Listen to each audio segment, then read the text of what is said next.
যে কোনো কাজ করার আগে পরামর্শ করে নেওয়াটা কেন গুরুত্বপূর্ণ জানেন?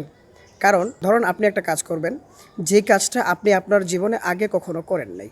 এখন আপনি হয়তোবা আপনার চিন্তা এবং বুদ্ধি অনুযায়ী সুন্দর করে আপনি আপনার কাজটা করবেন।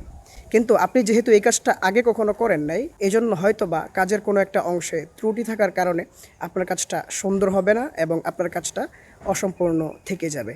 এখন আপনি যদি কাজ করার আগে এই কাজে যারা অভিজ্ঞ এবং এক্সপার্ট, আপনি যদি কাজ করার আগে তাদের পরামর্শ গ্রহণ করেন এবং তাদের দিক নির্দেশনা গ্রহণ করে আপনি যদি আপনার কাজটা করেন, তবে কাজ করার আগে অভিজ্ঞ ব্যক্তিদের থেকে একটা পরামর্শ গ্রহণ করার কারণে এবং কাজ সম্পর্কে মৌলিকভাবে একটা আইডিয়া ও ধারণা থাকার কারণে আপনার কাজটা কিন্তু এখন সুন্দর হবে এবং আপনার কাজটা পরিপূর্ণভাবে সম্পন্ন হবে। অর্থাৎ আপনি যদি পরামর্শ করে কাজ করেন তবে আপনার কাজটা সুন্দর হবে, আর যদি আপনি পরামর্শ না করে কাজ করেন তবে আপনার অভিজ্ঞতা না থাকার কারণে আপনার কাজটা ত্রুটিপূর্ণ হয়ে যেতে পারে এবং আপনার কাজটা অসম্পূর্ণ থেকে যেতে পারে। এজন্য যে কোনো কাজ করার আগে পরামর্শ করে নেওয়াটা এবং অভিজ্ঞ লোকদের দিক নির্দেশনা গ্রহণ করা এটা অত্যন্ত গুরুত্বপূর্ণ একটা কাজ।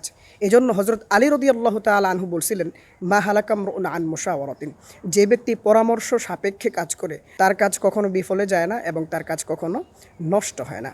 এমনকি আমাদের নবীজিকেও আল্লাহ তাআলা যেই কোনো কাজ করার আগে সাহাবায়ে কেরামদের সাথে পরামর্শ করার নির্দেশ দিয়েছেন।